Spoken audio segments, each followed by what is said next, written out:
একটা কথা মাথায় রাখবেন, ফুল কখনো শব্দ করে না, তার যে মাধুর্যতা, তার যে সৌন্দর্যতা, এটা মনটাকে আকৃষ্ট করে নেয়।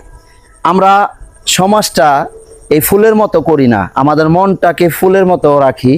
দেখবেন আপনি যখন আল্লাহর দরবারে ভালো হবেন, দুনিয়ার মানুষ তখন আপনাকে ভালো বলবে ইনশাআল্লাহ। আল্লাহ সুবহানাহু ওয়া তাআলা দেখেন এই ফুলও কিন্তু আল্লাহর আনুগত্য করতে থাকে, গাছগাছলা বড্ড বৃক্ষ আল্লাহর আনুগত্য করতে থাকে। কুরআনুল কারীম আমরা তো ধরতেই চাই না ভাই, আসেন সেই আল্লাহর আনুগত্য করার চেষ্টা করি, কুরআনুল কারীমে আঁকড়িয়ে ধরি, আমার নবীর পথে চলে, নবী যে পথে চলতে বলেছে। আমাদের মনটা একদম মরে গেছে, এই মনটা ফুলের মতো পবিত্র করেন না।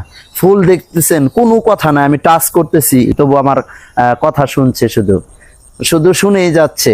আপনি মনটা এই ফুলের মতো করেন না, দেখবেন সমাজে শান্তি অটোমেটিক চলে আসবে, আপনার জীবনে বয়ে আনবে সুখেরময় বাতাস।